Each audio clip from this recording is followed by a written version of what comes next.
Welcome to the Octopod. I'm Kyle Davis, head of the Office of the CTO. Join us as we dive into the latest technologies and trends shaping business. Whether you're a tech enthusiast, a business leader, or just looking to stay ahead in the digital age, this podcast is for you. Let's unlock opportunities with technology together. Let's jump in. Welcome back to the CDW Octopod. This is me, Tim Russell, today's host. And we're going to be talking about Windows 11 and Copilot, but more specifically about what's happening, what we're seeing, what's at the front line, what are the things we're seeing. Hi everyone, it's Matt Browne here, one of the senior modern work consultants in the Microsoft practice at CDW. Hi, and I'm Tom Pursey, one of the senior solution architects, also in the same practice as Matt. Just give you the heads up before we go too far into this. The outcome we want you to take away from this podcast is a realistic understanding of the plan or the steps you can take to actually realize benefits from AI, particularly within the Copilot and Windows 11 space. Because what we are seeing is a lot of customers are trying, they're playing with things, and we've gone through 3 stages. We had AI curiosity, or what we're going to do with this. We had the AI playground, or the try before you buy. Everyone trying a little bit of AI, running a bit. And if I'm honest, for me, 2026 has become the year of AI accountability, i.e. stop playing, start delivering. And we've had a lot of conversations. I think, Matt, I'm going to come to you first. From what you're seeing with your customers, what are the real Windows 11 and Copilot outcomes that customers are seeing or realizing? I think when we look across customers and where they're implementing AI and Windows 11 together, we're really starting to see value in time saving efficiency, both on device efficiency and on platform. So what we're seeing is customers able to accelerate deployments, reduce risk as they bring AI agents both into the ecosystem but onto device, and they're actually able to bring decision making in quicker, bring their security in quicker, and deliver outcomes that normally in previous years and previous uplifts to things like Windows 10 and previous ecosystems were able to just move the needle quicker, get IT support, the help they need as they transfer people over, get adoption programs in place supported by AI, all these different areas that are able to really bring out the best of the technology as the customers adopt them. So it's a real transformative journey for organizations as they approach it, as they bring in the 2 technologies in partnership. I think there's a couple of questions that pop into my mind, probably to the listeners as well. This success metric, it sounds very high up. We're going to give you reduced risk. We're going to give you service improvement. We're going to give you time saving. We're going to move the needle. But what I've personally seen, I'd love for you to tell me if I'm wrong or right, this is very much that productivity improvement is very hard to report on. So we're getting individual islands of success, but we're struggling to actually report that back, because what we're seeing is a utilization of Copilot, for example, but what we're not actually seeing is how that is materially changing someone's day. Would you say that's a lot of what's happening? I would say it happens in pockets. What we're really able to see now as these technologies are maturing is where organizational value is being able to be drawn out by these platforms as well. So actually, it starts with that personal productivity value, which you're right, Tim, can be hard to quantify, can be hard to put a number around. And it's something that a lot of people spent a lot of time doing over the last 18 months, 2 years. But I think now as we get into these broader scale deployments, the technology is maturing, the ecosystem is building momentum. We're seeing organizational value where we're actually able to report on, metrics that make a real difference in our world. So, a simple example for some might be the idea of implementing agentic AI across a service desk or something similar, reducing ticket count, reducing time to value for employees when they have an IT issue, and actually making that organizational unit just more effective at supporting the business as the business transforms. And I think where we're seeing those customers are really able to draw the most out of their AI investments. And when you pair that with Copilot plus PC and what we're able to do with AI on the edge and Windows 11, that organizational values tends to ramp up really quickly. And I think we're past the stages of just personal productivity measures. I agree. I think you've touched on a couple of things. This maturity is happening at an unprecedented rate, but so too are the security controls and everything else we're going to have to do. Now, there's 2 areas you touched on there. I'm going to bring it over to Tom for a minute, is people don't necessarily understand where Copilot is. It could be in the cloud, it could be on a device. And you mentioned that go from agentic to edge AI. Tom, obviously, do you think there's an opportunity to demonstrate more value in edge AI than we'll see it from the generic Copilot consumption models that are in it? Absolutely, Sam. I think lots more workloads and lots more ISVs are working on that edge case. So we're seeing a lot more movement now for AIs to be consumed locally on the device. You'll hear a lot about people who are saying that AI works best when it's as close as it possibly can be to the data. I believe it's that and more. It's when it's close to the user. Going back to Matt's point, it's putting these different systems, agentic AI sort of workloads as close to you possibly can to the user that's going to be able to effectively use those to make a difference for not just themselves as that sort of personal productivity piece, but for the outcome of the business. Matt made a great suggestion there about service desks and things like that. We see a lot of adoption in those type of areas where you've got somebody who's got a really great skill set, be able to put that capability in their hands, and they can act on the data they've got on their endpoint rather than focusing purely on cloud AI and consuming things from the cloud. They can do much more with their data closer to them. That's interesting. So I was talking to somebody who was at the Mobile World Congress, and one of the things they were saying is Qualcomm, particularly, they were talking about the AI modeling. We need 6G. We need more throughput. We need more connectivity. We need lower latency. And my thought wait to this: if we only ever have AI in the cloud, we're missing a greatest opportunity here. AI at the edge, the transactional compute model, the SLMs, the small language models, the medium language models that you can run on a device level. There's far more personal productivity to be gained there than a corporation-wide. And I think, again, to Matt, Tom, both of you, my question is here is, do we run a risk of having a cloud and edge AI compute where the information that they both gather ends up becoming two silos? Or is it more the fact that these two ways of consuming Copilot is really distinct to the data they're going to be using? I think you're right, Tim. I think we do run a risk of having these sort of disparate platforms of AI and disparate data. I think what we're really witnessing at the minute, and especially with these AI PCs, these Copilot Plus PCs, and this ecosystem that's maturing, is the refinement of a tool. This is the hammer becoming the hammer, if you see what I mean. It's gone from being the rock tied to the end of a branch to a designed tool to enable us to deliver on a solution.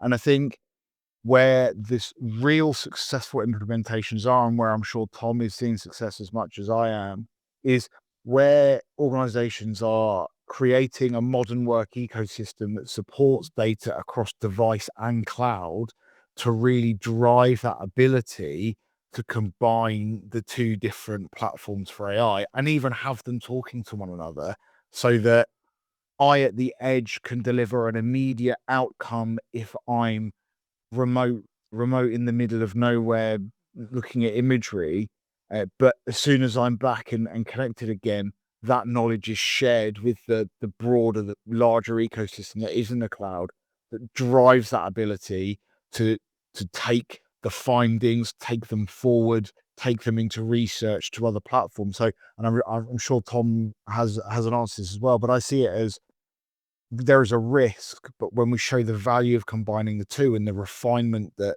these devices are providing, I think it's a no-brainer for a lot of organizations to ensure that their data remains together.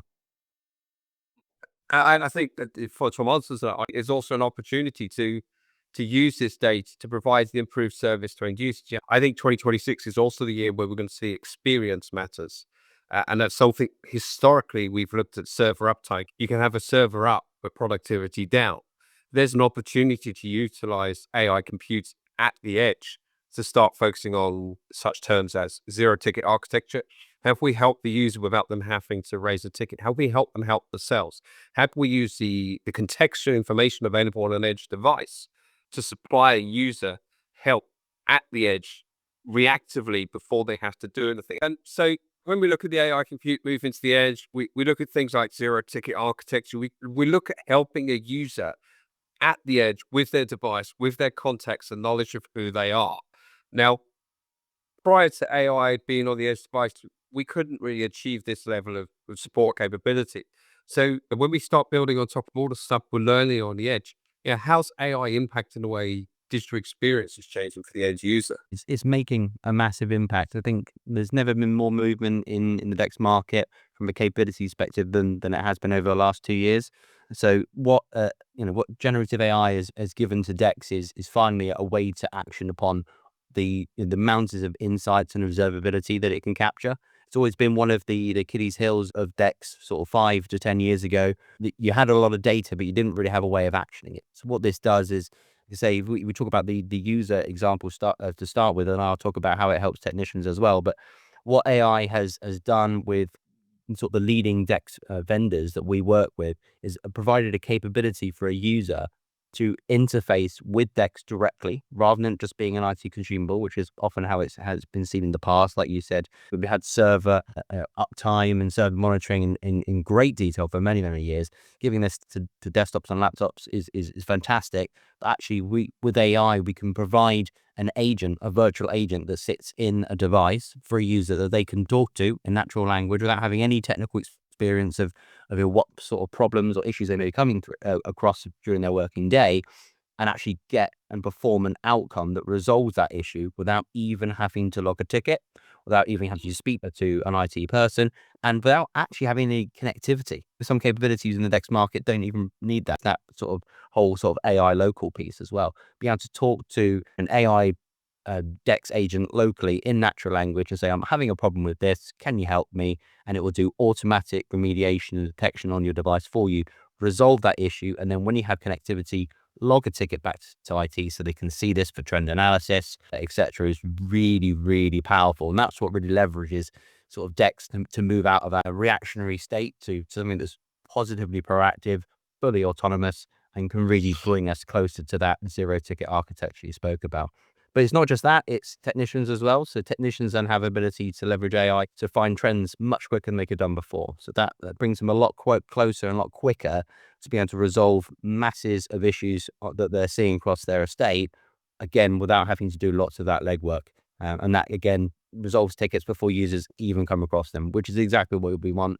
I always say, if a user's logged a ticket, we have failed in some respect. We've already passed the problem, right? It's like calling a mechanic for your broken car. If it's already broken and you've done something wrong, you haven't got to the problem before. Maybe you didn't service it, whatever. Same with a desktop or a laptop, right? So we always want to get there before the user actually has that digital friction that impacts on their productivity and impacts on your business outcomes for our customers. And there's something I was going to tap on the end of that. What's interesting is digital friction is one of the prime drivers to shadow IT. Something didn't work the way I expected it to, so I'm going to go and do it a different way, which is a massive security risk for organizations.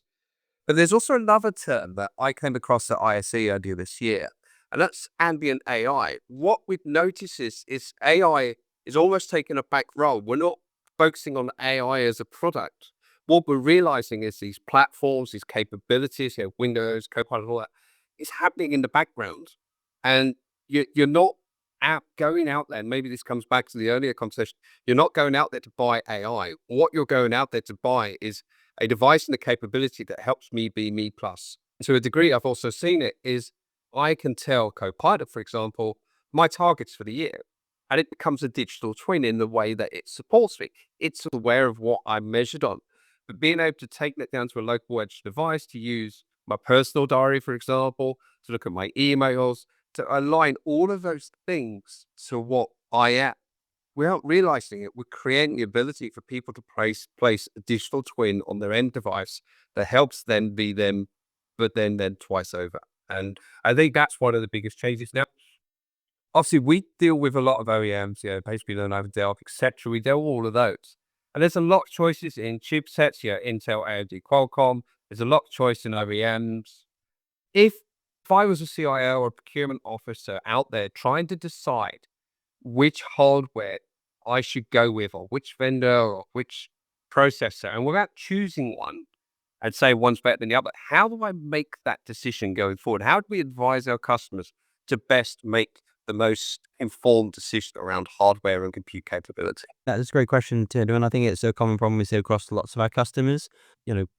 we at CDW deal with going masses of device refreshes. It's one of those common things that I deal with customers on a weekly basis. And like I say, is that education of understanding, or how do I know what devices to buy with? I'm going to be keeping these devices to 3, 4, 5 years. I don't know what the landscape's going to be in 12 months because it's moving so fast at the moment with AI. So how do I know what sort of devices I should buy, and how do I know I'm going to get return of investment from that choice? So, I mean, typically for me, it's going to start with a really, really boring thing of personas. It's understanding the personas that sit within an organization, understanding how you split that customer up into all the different types of devices that we expect them to be deploying to get the best value out of the digital experience that they have for all of their different users. Once we understand that, it's fairly straightforward in making sure that we think future ready, future first. It should always be the number one thing that we think about when we're looking at devices. Too often a customer will think about just driving purely from a cost perspective, and it can be very short-sighted. And what we don't want to do is in 2 years' time, a customer turn around to us and say, well, why did we buy those devices and not Copilot Plus PC devices? Now that AI is everywhere, it's local, all of my ISVs are utilizing it, my battery life's depleting. That was a really poor decision. I wish we thought that through more. So we do a lot of work with customers to make sure that we're educating them on all the different pieces that sit within Copilot Plus PCs, and we offer our free assessments and Copilot Plus PC envisioning workshops. We work with all the OEMs, as you stated as well, to do exactly the same thing. So you get a really holistic view of all that's out there from a capability perspective across any silicon and any OEM, and to make sure that you're driving value for your business and for your users.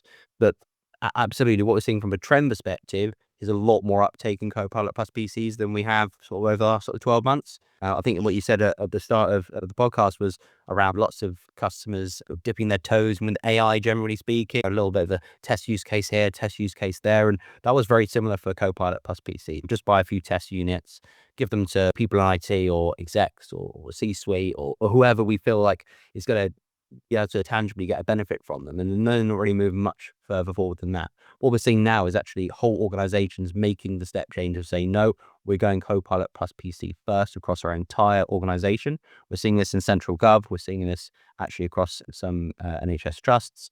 We're seeing this in enterprise. So I think lots of people are now coming to us, and once they fully understand what that platform can deliver, and again, what's happening in the space. In, so for example, working with 400 different ISVs to bake in AI into MPUs, and that's not just them. AMD and Qualcomm are doing similar.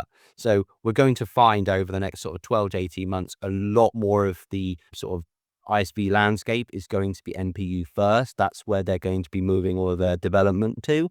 So if we don't lead with an AI-enabled device, and again, we would typically recommend Copilot Plus PC most of the time, but that's not always the case. Some personas will naturally not fit it, and therefore we want to again make sure we get that value for the customer. But if we're not doing that, then in 2 years' time, when you're only halfway through the life cycle of that device, it's going to be performing not as you would wish. And again, we use Dex and other things like you said before, to try and analyze that for customers and make sure that they're using the right tools for the right jobs. Absolutely. And Matt, I think we covered some of this in the Frontier event at tail end of last year as well, but did you want to add to this? Yeah, I just want to add one point, actually. I think Tom's done a fantastic job in summing up the challenge that it is right now in terms of looking at hardware and those things. I think one thing I'd say to any decision maker is keep an open mind as you go through this process. For a long time, we are all creatures of habit, and we will have gone to whichever silicon vendor, whichever manufacturer is the one that we've utilized the most, or we like the look of their logo, whatever the case may be. And I think we actually need to think slightly differently, having an open mind to what other people are putting out into market, and actually thinking about the fact that the sea change we've seen in technology in the last 18 months with AI coming into our world and really driving change. What's the next 18 months going to look like? And actually, let's keep an open mind to that. And although it might seem risky right now to look at certain hardware types or certain appetite towards AI PC or NPU or similar, and the world's going to change again in 18 months. We're already seeing it with the new models coming out, with new platforms. And I think my advice would be keep an open mind, investigate, have a healthy inquiry about it, because actually we need to make sure that we're thinking about the future and we're not just going with the person who we've always worked with, the vendor that we've always worked with, because things are going to change. And with the recent market constraints as well, we're going to have to make some tough decisions. We've reached the end of our time, so I'm going to wrap this up with three really high points. Is utilize CDW assessments if you can, look at persona mapping, understand how AI PCs and AI in general can be utilized within your organization. Buying an AI-enabled device will prepare you better for the future, especially as you said, Tom, the 400 ISVs with Intel, for example, but there's far more than that across Microsoft and all the others. They're developing products designed to utilize the NPU in these AI-enabled devices, which is far more efficient than the way it's done at present, either in the cloud where it's more expensive to operate than running on their own device. And finally, if you invest in these devices, utilizing DEX or digital employee experience allows you to see when a device is fit for purpose, not server uptime, experience level measurement. And I think that's going to make the change. If you follow that 3-step plan, you will be buying the right devices for the right people for the right reason, but also protecting that investment going forward. More great insights. Don't forget to subscribe via your favorite podcast platform so you never miss an episode. We appreciate your support. And if you have a topic you want us to cover, feel free to reach out. Catch you next time.